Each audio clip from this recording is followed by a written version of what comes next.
வணக்கம். இன்னைக்கு நாம வரலாற்றின் பக்கங்கள்ல ரொம்ப முக்கியமான அதே சமயம் ரொம்ப சர்ச்சைக்குரிய ஒரு ஆட்சியாளரை பத்தி தான் பார்க்க போறோம். வேற யாரும் இல்ல, மைசூரின் புலின்னு பேர் எடுத்த திப்பு சுல்தான் தான் அவரு. பாருங்க, இந்த ஒரு வரி போதும் திப்பு சுல்தான் யாருங்கிறத புரிஞ்சுக்க. அவரோட தைரியம், வீரம், கொள்கை எல்லாத்தையும் இந்த ஒரு வாக்கியம் நமக்கு அப்படியே படம் பிடிச்சு காட்டுது. சரி வாங்க, அந்த மைசூரின் புலியோட வாழ்க்கை பயணத்துல ஒரு சின்ன ரவுண்டு போயிட்டு வரலாம். 1750ல பிறந்த திப்பு வெறும் 17 வயசுலயே, யோசிச்சு பாருங்க, 17 வயசுல போர்க்களத்துல படைகளை வழிநடத்த ஆரம்பிச்சிட்டாரு. 1782ல மைசூர் அரியணை ஏறி 1799ல தன்னோட கடைசி மூச்சு வரைக்கும் ஆங்கிலேயர்களுக்கு சிம்ம சொப்பனமா விளங்கி போர்க்களத்திலேயே வீரமரணம் அடைஞ்சார். இப்போ நாம ரொம்ப முக்கியமான ஒரு கட்டத்துக்கு வரோம். திப்பு சுல்தானை சுற்றி இருக்கிற மிகப்பெரிய சர்ச்சை. அவர் உண்மையிலேயே ஒரு ஹிந்து விரோதியா? இந்த கேள்வி இன்னைக்கு வரைக்கும் பயங்கரமான விவாதங்களை கிளப்பிட்டு இருக்கு.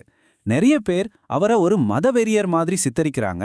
ஆனா வரலாற்று ஆதாரங்கள் உண்மையில என்ன சொல்லுது? வாங்க, அதைத்தான் நாம இப்போ பார்க்க போறோம். ஒருத்தரோட உண்மையான குணத்தை தெரிஞ்சுக்கணும்னா அவரோட நிர்வாகத்தை பார்த்தாலே போதும். அந்த வகையில திப்புவோட நிர்வாகம் எப்படி இருந்துச்சு? திப்பு ஒரு இந்து விரோதின்னு சொல்றாங்க இல்லையா? சரி, ஒரு நிமிஷம் இந்த லிஸ்ட பாருங்க. அவரோட அரசாங்கத்துல எவ்வளோ பெரிய பதவிகள்ல இந்துக்கள் இருந்திருக்காங்கன்னு. பொருளாளரா கிருஷ்ணாராவ், தபால்துறை அமைச்சரா ஷாமையா ஐயங்கார், ஏன் பிரதம மந்திரிக்கு சமமான பதவியில பூர்ணையான ஒருத்தர் இருந்திருக்காரு. இது ஒரு இந்து விரோதியோட நிர்வாகம் மாதிரியா இருக்கு. அது மட்டும் இல்ல, அவரோட நீதித்துறையை எடுத்துக்கோங்க. முஸ்லிம்களுக்கு அவங்க மதச்சட்டப்படி நீதி சொல்ல காஜி, அதே மாதிரி ஹிந்துக்களுக்கு அவங்க தர்மசாஸ்திரப்படி நீதி சொல்ல பண்டிட். அதாவது ரெண்டு சமூகத்துக்கும் சமமான நியாயமான ஒரு நீதி கிடைக்கணும்ன்றதுல அவர் எவ்வளவு தெளிவா இருந்திருக்காரு பாருங்க. திப்பு சுல்தான் வெறும் ஒரு போர் வீரன் மட்டும் இல்ல, அவர் அந்த காலத்திலேயே ஒரு பெரிய சமூக சீர்திருத்தவாதி, ஒரு பயங்கரமான இன்னோவேட்டர். அவரோட சீர்திருத்தங்கள்லாம் அந்த காலத்துக்கு எவ்வளவு புரட்சிகரமானதுன்னு பாருங்க.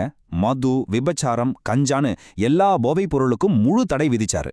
கேரளால நடைமுறையில இருந்த பல கணவர் மணக்கும் வழக்கத்தை ஒழிச்சாரு.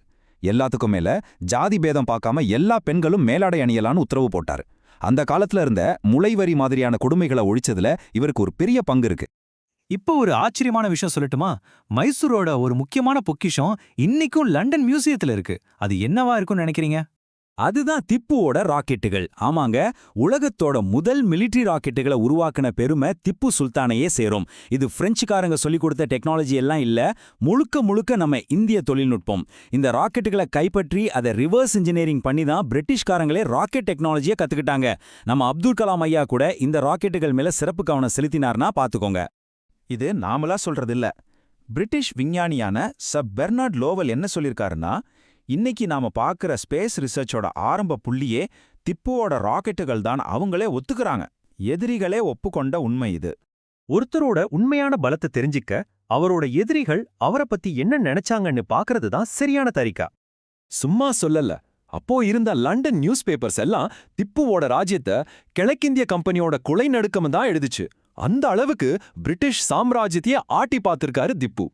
திப்புவோட பரம எதிரியான மார்க்வெஸ் வெல்லஸ்லி என்ன சொன்னார் தெரியுமா? ஆமா, நான் அவனை கண்டு பயப்படுறேன்.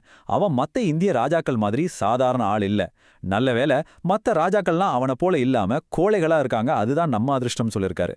யோசிச்சு பாருங்க, ஒரு எதிரியே இப்படி பாராட்டுறானா இதை விட பெரிய சர்டிபிகேட் என்ன வேணும்? இவ்வளவு சக்தி வாய்ந்த ஒரு மாவீரனின் கடைசி நிமிடங்கள் எப்படி இருந்துச்சு?